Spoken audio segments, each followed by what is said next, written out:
Master Shivraj भी है, लेकिन पहले कृष्णवीर चौधरी जी, किसान भाई फिर क्या करें? उठ जाएंगे तो लड़ाई कैसे होगी, और नहीं उठेंगे और ये सब नहीं करेंगे तो दबाव कैसे बनेगा? क्या करें किसान? दबाव किस बात के लिए? कौन से कानून के लिए? बिल्स के लिए, बिल्स वापसी का। आज मैं एक बात कहना चाहता हूं, शरद पवार जी 10 साल तक इस देश के कृषि मंत्री रहे और उन्होंने बार बार प्रदेशों के मुख्यमंत्रियों को ये कहा कि बाजार खोलिए, प्राइवेट सेक्टर के लिए जरूरी है, एग्रो प्रोसेसिंग के लिए जरूरी है, नहीं तो किसान आर्थिक रूप से लुटता पिटता रहे।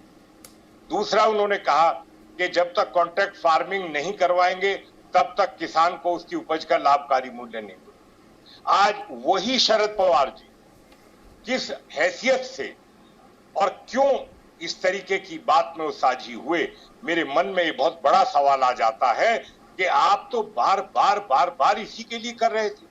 कांग्रेस पार्टी ने यूपीए 1 ने कुछ नहीं, लेकिन यूपीए 2 में कितनी बार प्रयास किया। भूपेंद्र सिंह हुड्डा की चेयरमैनशिप में कमेटी बनाई और उस कमेटी ने रिपोर्ट दी कांग्रेस पार्टी के सारा, और कहा कि प्राइवेट सेक्टर के लिए बाजार खोलना जरूरी है, एपीएमसी खोलना बहुत जरूरी है, नहीं तो एपीएमसी में शोषण होता रहेगा, कॉन्ट्रैक्ट फार्मिंग जरूरी है। 8 मुख्यमंत्रियों कमेटी बनी, उसमें कहा गया भूपेंद्र हुड्डा की चेयरमैनशिप में कि खोलना जरूरी है। आज कांग्रेस पार्टी इसलिए विरोध, और क्यों विरोध?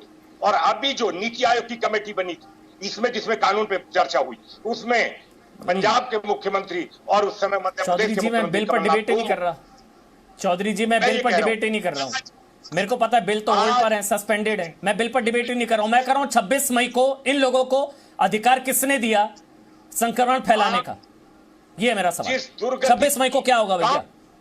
गांव के अंदर हरियाणा के बॉर्डर से और उत्तर प्रदेश के बॉर्डर से बीमारी फैली है और हर गांव में आज लोग मर रहे हैं, और ये राजनीतिक दल उन मौतों के ऊपर अंतर्राष्ट्रीय स्तर के अखबारों में खबरें छपवा रहे हैं, ये सोशल मीडिया पर उनकी लाशों को छपवा रहे हैं। अरे शर्म आनी चाहिए। और आप उस कोरोना को बढ़वाने के लिए, फैलवाने के लिए, दोबारा से जो लॉकडाउन में मुश्किल से कंट्रोल हुआ है उसको आग लगवाने के लिए, लोगों को और मरवाने के लिए, लोगों की लाशों पर विरोधी दल के लोग राजनीति करना चाहते हैं। अरे कम से कम बख्श दीजिए।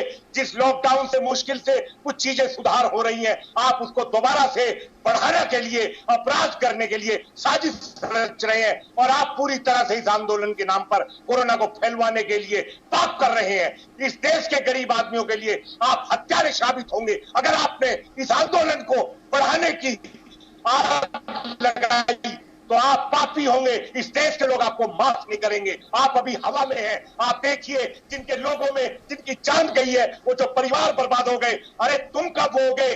तुम्हारे घरों में अगर होगा तब आपको दर्द होगा। एक एक गांव की स्थिति बता रहा हूं। आप झज्जर देखिए, सोनीपत देखिए, पानीपत देखिए, आप उसको पलवल को देखिए, 50-50, 60-60 लोग एक एक गांव से हत्या हो चुकी